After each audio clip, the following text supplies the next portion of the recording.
días y bienvenidos a este vídeo correspondiente al tema número 7 de la asignatura de modelos cuantitativos, predicción. En este vídeo vamos a trabajar o vamos a estudiar una aplicación muy útil de los modelos econométricos que es hacer predicciones, es decir, utilizar nuestro modelo para predecir valores más allá o fuera de la muestra de datos que teníamos inicialmente. Empezamos. Lo primero que tenemos que aclarar es que predecir no es adivinar, no es usar una bola de cristal, sino es simplemente extender fuera de la muestra la estructura que hemos estimado. Es decir, hacer una estimación de un valor más allá de los datos que hemos utilizado para calibrar el modelo.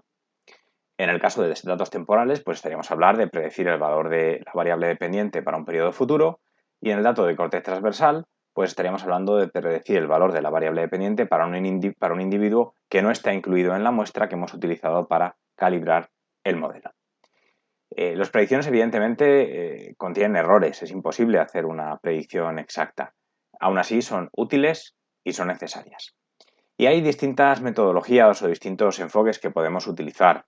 En el caso de que sea un fenómeno aislado a lo largo del tiempo, una serie temporal, utilizaremos, por ejemplo, modelos ARIMA o modelos ARCH o GARCH, en fin, distintos modelos que existen para hacer predicción de series temporales. En el caso de que estemos hablando de información más subjetiva, se utilizan técnicas como el método Delphi. Y la que a nosotros nos interesa y en la que nos vamos a centrar en esta asignatura es en la predicción utilizando modelos econométricos de regresión múltiple, es decir, fenómenos en los que existe una relación causa-efecto entre una variable dependiente y muchas variables independientes, los modelos que venimos trabajando en esta asignatura hasta este momento. Y tenemos dos posibles enfoques. El primero de ellos es predecir el valor individual, el valor para un individuo concreto, esto de aquí, y denotaremos la predicción I con gorro, o I sub 0 con gorro. Un segundo enfoque es predecir el valor medio teórico, que es la esperanza de I sub 0 con gorro. Es decir, el valor esperado o el valor medio para un individuo medio. Vamos a verlo con un ejemplo que yo creo que se entiende mucho mejor. Queremos desarrollar un modelo que relacione la nota en la asignatura de métodos cuantitativos, esa sería la I, la variable dependiente, con las horas de estudio, X2, y las horas dedicadas al trabajo final, X3. Por tanto, como vemos, nuestro modelo es este de aquí. Nota en el examen es igual a beta 1 más beta 2 por las horas de estudio más beta 3 por las horas dedicadas al trabajo final de la asignatura más la perturbación. Tenemos a una alumna, Ana Álvarez. Nosotros hemos calibrado nuestro modelo con un determinado grupo, hemos calculado los betas, hemos estimado los betas y ahora cogemos a un individuo fuera de esa muestra que es Ana Álvarez, que ha estudiado 40 horas y le ha dedicado 30 horas al trabajo final. Nosotros podemos predecir su nota individual, I sub 0 con gorro. Es la calificación que nosotros predecimos que tendrá Ana Álvarez. No obstante, podemos hacer otra aproximación y es calcular el valor medio teórico que van a sacar todos los alumnos que sean similares a Ana Álvarez. Es decir, todos aquellos alumnos que han estudiado 40 horas y le han dedicado 30 horas al trabajo final, bueno, ¿cuál es el valor medio de las notas que van a sacar esos alumnos? Esa sería la predicción del valor medio teórico. Ya os estáis dando cuenta de que son dos tipos de predicciones muy diferentes y, como veremos a continuación, tienen unos errores diferentes. Intuitivamente podéis imaginaros que la predicción de un valor individual tiene mucha más incertidumbre que la predicción de un valor medio teórico. Vamos a empezar con la predicción del valor individual. Como ya he dicho, nosotros hemos estimado los valores de los betas, tenemos unos valores estimados para los betas de 1,5 para beta 1, 0,1 para beta 2 y 0,05 para beta 3. Por otra parte, sabemos que Ana Álvarez tiene este vector de datos, 1, que es el valor que multiplica beta 1, 40 beta 2 son las horas de estudio y 30 por beta 3, que son las horas dedicadas al trabajo final. Si nosotros simplemente hacemos esta multiplicación, es decir, beta 1 más beta 2, que es 0,1 por 40, más beta 3, que es 0,05 por 30, lo que obtenemos es que la nota prevista para Ana Álvarez es de un 7. ¿Va a sacar Ana Álvarez un 7? Pues casi seguro que no. ¿Por qué? Porque hay error de predicción, es inevitable. En cualquier predicción que hagamos siempre va a haber un error de predicción. Tenemos que ser conscientes de ello y lo que es importante es saber cuantificarlo y saber de dónde proviene ese error. Fijaos, podemos empezar hablando de cuál es la predicción que tenemos para un determinado individuo, que sería I sub 0 con gorro. Sería igual al valor que toman las variables para ese individuo, en este caso 1, 40 y 30, multiplicado por los beta estimados o por los B estimados, ¿no? Que le vamos a denominar como B sub MCO, B porque son los estimadores, beta con gorro o B, acordaos que es la notación, son dos notaciones diferentes para representar lo mismo, beta estimado, y sub MCO porque lo hemos estimado por mínimos cuadrados ordinarios. En nuestro caso nos ha salido 1,5, 0,1 y 0,05. Además tenemos el valor real para el individuo, que sería la nota que efectivamente ha sacado Ana Álvarez en su examen. En este caso, a este cálculo llegaríamos del siguiente modo, simplemente multiplicando los valores que toman las variables para este individuo, de nuevo 1, 40 y 30, multiplicado por el vector de las betas reales más la perturbación. ¿Cuál es el problema? Que tanto beta como la perturbación es desconocida. Los betas reales son los parámetros poblacionales. No podemos calcularlos, no sabemos cuáles son. Podemos estimarlos, pero no sabemos cuáles son. Por tanto, el vector beta es desconocido, al igual que la perturbación. Si definimos el error como la diferencia entre i sub 0, el valor real, e i sub 0 con gorro, lo que obtenemos es simplemente esto. Ahora, si calculáis la diferencia, veréis que sale esto. X sub 0, es decir, el vector de datos, por beta menos los beta estimados más la perturbación. Bien, en este caso, esto de aquí sería el error que estamos cometiendo. X sub 0 por beta menos beta estimado más u sub 0. Y si os dais cuenta, aquí hay dos fuentes de incertidumbre. Tenemos una primera fuente de incertidumbre que viene de esta parte de aquí, beta menos los beta estimados. Esto es el error. Evidentemente el beta estimado nunca va a ser igual al beta real, o difícilmente va a ser igual al beta real. Por tanto, aquí estamos ya cometiendo un error. Pero es que hay una segunda fuente de incertidumbre, que es la propia perturbación aleatoria.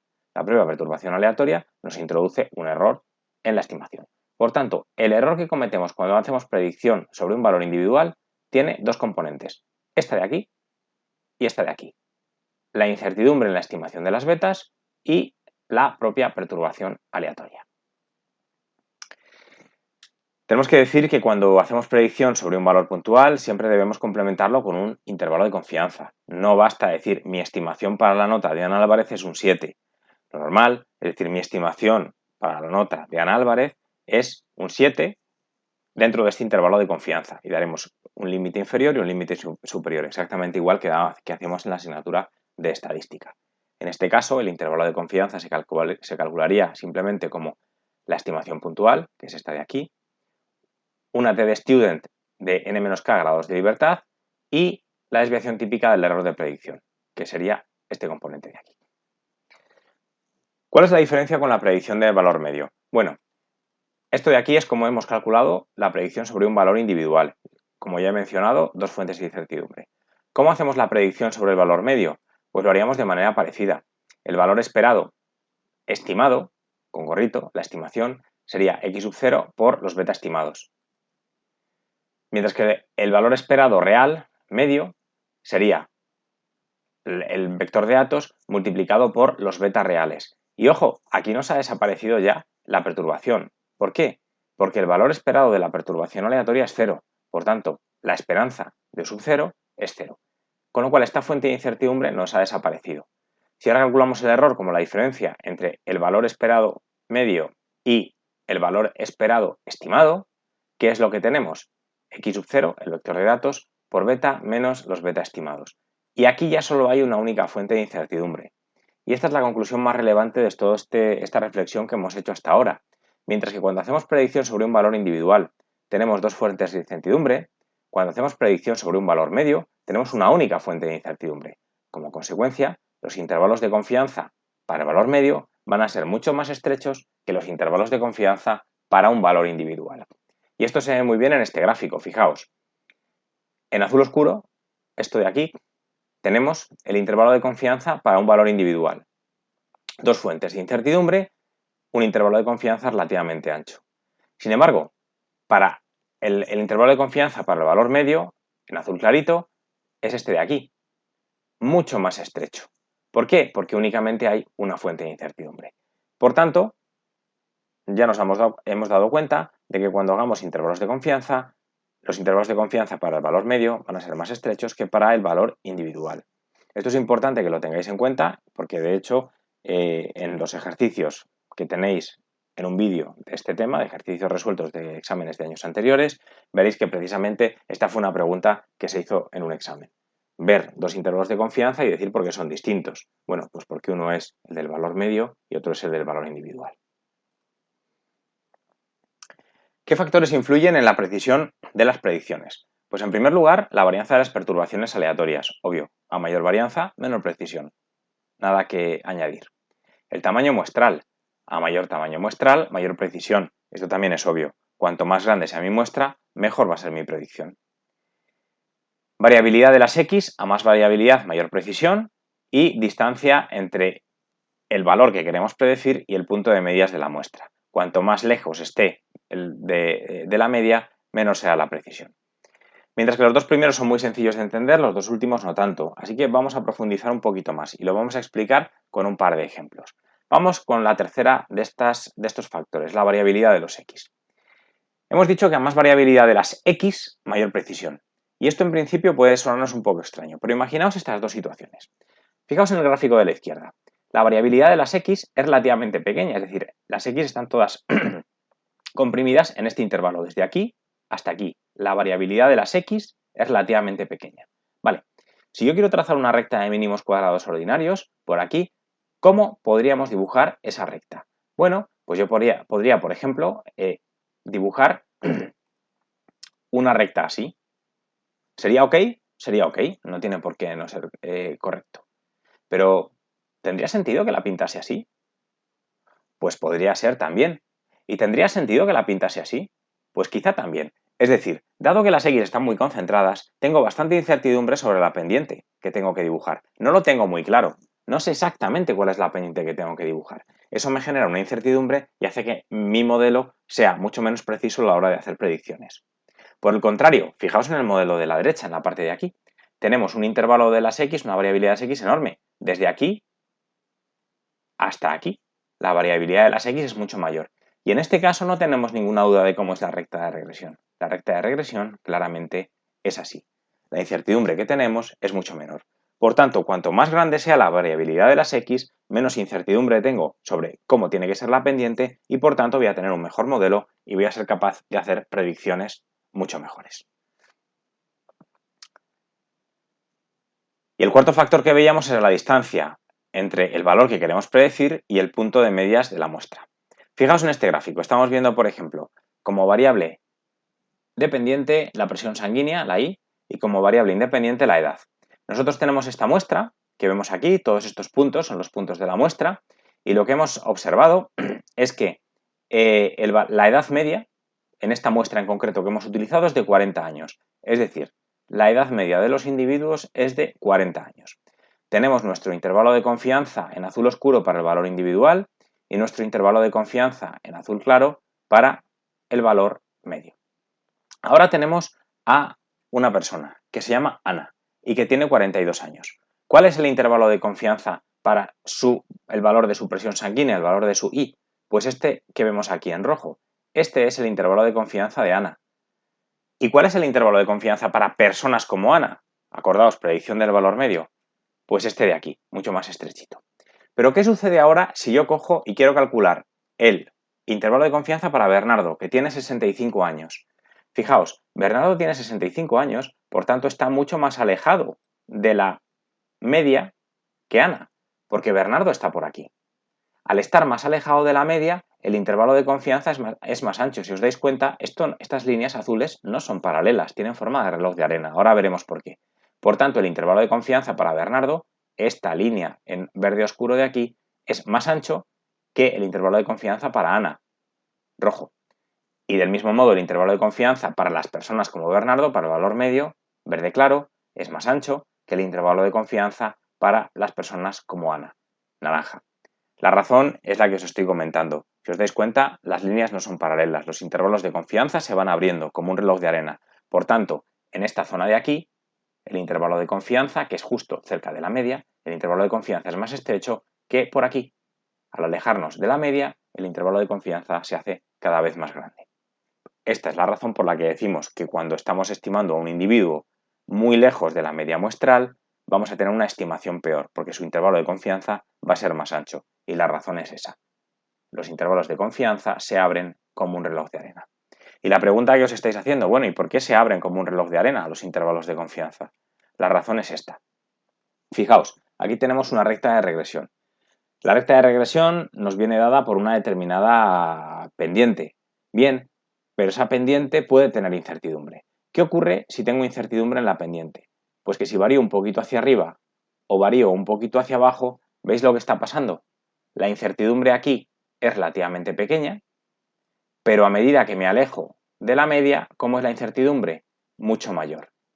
Por tanto, debido a esa incertidumbre en la pendiente, tenemos que los intervalos de confianza se van abriendo cada vez más. Y esa es la razón por la que los intervalos de confianza para las predicciones siempre tienen forma de reloj de arena. Son más estrechitos en el centro y más anchos en los extremos. La incertidumbre en la pendiente. Cuando nosotros estamos prediciendo, lo que no debemos hacer nunca es coger directamente todos nuestros datos, meterlos en el modelo y ajustar el modelo y hemos acabado, ¿no? Típicamente lo que debemos hacer para hacerlo correctamente es dividir nuestro conjunto de datos en 3 subconjuntos. A veces se usan 2, a veces se usan 3. Nosotros vamos a trabajar o vamos a hablar de 3 subconjuntos de datos. El primero le vamos a llamar dato de entrenamiento, que nos sirve para ajustar los parámetros. El segundo, conjunto de validación, que nos permite elegir el mejor modelo. Y el tercero, el conjunto de test, que nos permite testar el mejor modelo que hemos elegido. Vamos a verlo con un ejemplillo. Imaginemos que yo tengo un conjunto de datos, de 100 alumnos y quiero calcular el modelo predictivo de su nota en modelos cuantitativos. 100 datos de alumnos y un modelo predictivo. Bueno, pero en realidad yo no tengo un solo modelo predictivo, yo puedo probar varios. Puedo probar un modelo que incluya solo las horas de estudio, otra que incluya las horas de estudio y las horas dedicadas al trabajo, otro que además incluya su nota en selectividad, es decir, puedo ajustar muchos modelos. ¿Qué haría? Bueno, pues esos 100 datos los voy a dividir en 3 grupos. 70 datos los voy a utilizar para estimar los betas de 3 modelos distintos. Es decir, voy a construir, por ejemplo, 3 modelos diferentes y voy a estimar los betas de esos 3 modelos. A continuación, una vez que tenga estimados esos 3 modelos, ¿qué voy a hacer? Voy a coger el conjunto de validación, este de aquí, que son 20 datos, y los voy a utilizar para ver cuál de los 3 modelos funciona mejor. ¿Cómo? Pues típicamente compararé con el recuadrado corregido, o el criterio de información de Akaike, o el criterio de información bayesiano, el de Vic, que veremos enseguida. Me quedaré con el modelo que mejor ajusta y ese será mi elección. ¿Y qué hago a continuación? Pues tomo los 10 últimos datos que me había reservado, que es el conjunto de testeo, este de aquí, en azul claro, y los voy a ver para ver si efectivamente el modelo que he elegido en la fase 2 funciona bien con otros datos. Por tanto, esta forma de trabajar, dividir los datos en conjunto de entrenamiento, conjunto de validación y conjunto de testeo, es como se trabaja habitualmente en econometría, entre otras cosas para evitar problemas de sobreajuste que ahora comentaremos. También debemos decir que en el ámbito de la predicción, nuestras necesidades o lo que estamos buscando es bastante distinto a lo que hemos visto hasta ahora, que hemos venido trabajando con modelos explicativos. Nosotros cuando trabajábamos con modelos explicativos, yo os comentaba que el R cuadrado en realidad me preocupaba relativamente poco. Hombre, tampoco es que me valga cualquier R cuadrado, pero sí es cierto que no necesito R cuadrados demasiado altos. Porque en un modelo con fines explicativos, esto de aquí, en realidad yo lo que quiero es interpretar las variables. Sin embargo, si lo que estoy intentando es predecir, necesito un R cuadrado muy alto. Cuanto más alto, mejor. Ojo, sin llegar a tener problemas de sobreajuste, que ahora veremos qué significa esto de problemas de sobreajuste. En modelos con fines explicativos, que las variables individuales sean significativas es muy importante, porque la finalidad del modelo es precisamente esa, interpretar variables. Si las variables no son significativas, porque no lo son o porque tenemos algún tipo de problema, tipo multicolinialidad o lo que sea, pues tenemos un problema. Así que tener variables significativas es importante. Sin embargo, cuando estoy prediciendo, en realidad me da un poco igual, porque a mí lo que me interesa es el resultado global del modelo, cómo de bien o de mal predice. Que unas variables sean significativas o no, pues no me importa demasiado. Los problemas de colinealidad. Bueno, en un modelo explicativo es un problema muy grave. Es crítico que no tengamos problemas de colinealidad. La razón ya la hemos visto en clases anteriores. Si os acordáis, cuando tenemos alta colinealidad puede darse la paradoja de que el modelo sea globalmente significativo, pero ninguna variable independiente lo sea. Bueno, esto me impide hacer inferencia, que es justamente lo que yo quiero hacer en un modelo explicativo. Hacer inferencia para ver qué variables son significativas y cuáles no, e interpretarlas. Por tanto, en un modelo explicativo la multicongenialidad es un problema grave. Pero en un modelo predictivo no lo es. En realidad, de nuevo, me da un poco igual. A mí lo que me interesa es cómo de bien o de mal haga predicciones el modelo. Que tenga multicolinealidad no me preocupa en exceso. Los signos de las estimaciones acorde de la teoría. Es decir, esto de aquí es que los betas estimados tengan el signo que yo, desde mi punto de vista, he considerado que tienen que tener. Es decir, si yo, por ejemplo, estoy pensando que cuando aumenta el precio de la carne, el consumo disminuye, que es lo que esperaría uno de acuerdo a la teoría económica, pues espero que ese beta tenga signo negativo. Al aumentar el precio, el consumo disminuye. Bueno, si ajusto el modelo y me encuentro con que ese beta estimado tiene signo positivo, pues tengo un problema, porque el signo que me ha salido no es compatible con la teoría ni con lo que yo esperaba. Por tanto, es importante que los signos de las estimaciones sean acorde a la teoría, porque si no, pues tendré que ver qué es lo que ha pasado. A lo mejor tengo un problema con el modelo, o tengo un problema con la muestra, o a lo mejor es que la teoría estaba mal de origen, no lo sé. Pero en cualquier caso, es importante fijarnos en los signos de las betas y en la medida de lo posible ver que coinciden con la teoría. En un modelo predictivo, de nuevo me da igual. En un modelo predictivo me da de nuevo igual porque a mí lo que me interesa es el resultado global, que las predicciones sean buenas y me hago unas predicciones aceptables, me hago unas predicciones buenas. Endogeneidad. Bueno, la endogeneidad ya hemos comentado en clases anteriores que es un problema muy grave. Y lamentablemente es un problema muy grave, tanto si estamos hablando de modelos explicativos como si estamos hablando de modelos predictivos. Si yo tengo un modelo endógeno, no se puede utilizar ni para una cosa ni para la otra. Y luego, el tamaño muestral elevado, otro tema importante. Tanto para explicación como para predicción, cuanto más grande sea la muestra, mejor.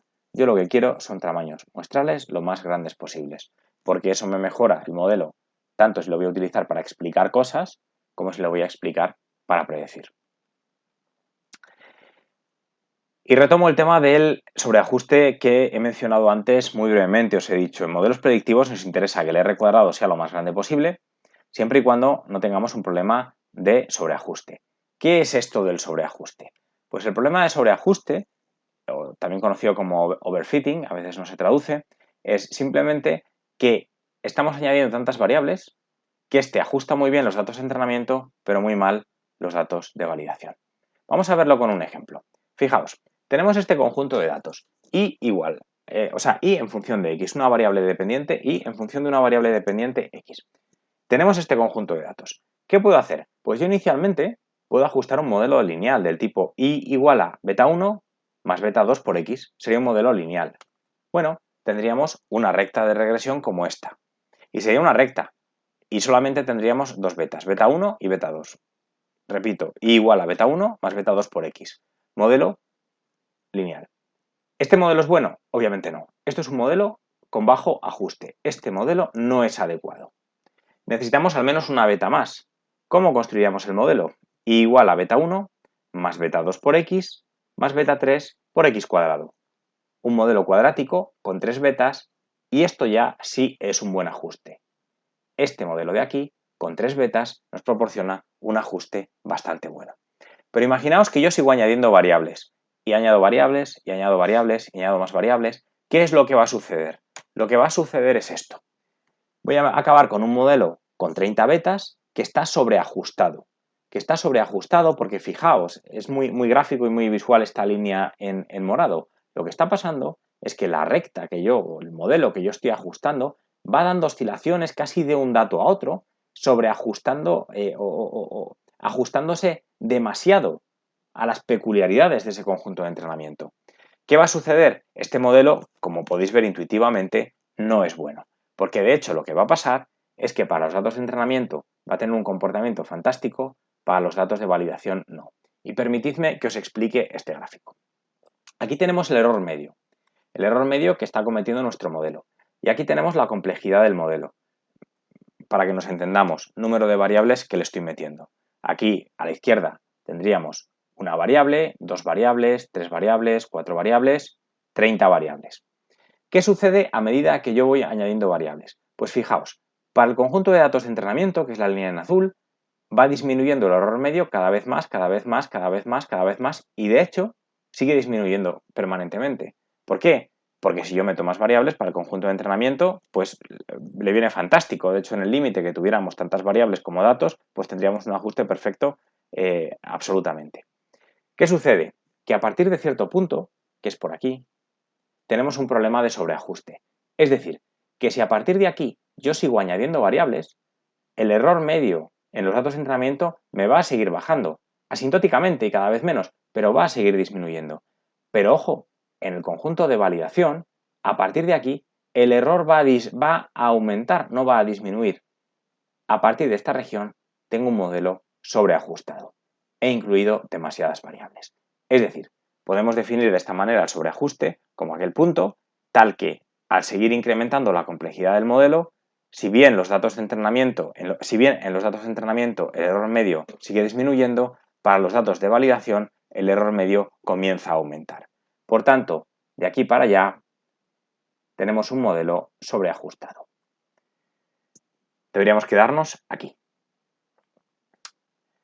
¿Cómo sabemos que tenemos un problema de sobreajuste? Bueno, pues no hay una regla única, pero sí que tenemos algunas ideas, o ya conocemos alguna cosa que podemos hacer para evitar sobreajuste. La primera de ellas ya la hemos tratado y es el R cuadrado corregido. Acordaos, nosotros para comparar modelos siempre utilizábamos el R cuadrado corregido. El R cuadrado corregido penaliza la incorporación de nuevas variables, es decir, penaliza la incorporación, penaliza el incremento de complejidad del modelo. Por tanto, cuando nosotros comparamos modelos utilizando el R cuadrado corregido, de algún modo ya estamos previniendo el sobreajuste. Pero además hay otros criterios, como son el criterio de información de AIC y el criterio de información bayesiano o de Schwartz, el BIC. Estos son dos indicadores un poquito más elaborados y más sofisticados que el R cuadrado corregido, pero que en el fondo sirven para lo mismo, para comparar modelos. La diferencia está en que el R cuadrado corregido yo me quedaré con aquel modelo que tenga un R cuadrado corregido lo más alto posible, mientras que en el caso de la AIC y el BIC es al revés. Voy a elegir aquel modelo que tenga un menor AIC o un menor BIC. Y si es negativo, cuanto más negativo, mejor. ¿De dónde vamos a obtener estos datos? Pues directamente de Gretel. Fijaos, en un pantallazo de Gretel, aquí tenemos el criterio de información de AIC, este de aquí, y aquí tenemos el criterio de información bayesiano, el criterio de Schwartz.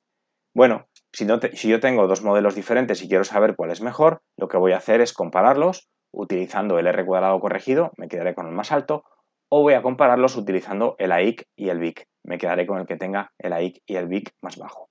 Típicamente estos indicadores van a ser absolutamente congruentes entre ellos, con lo cual no va a darse la situación de que tengamos que elegir entre un criterio y otro, porque típicamente los tres criterios me van a decir lo mismo.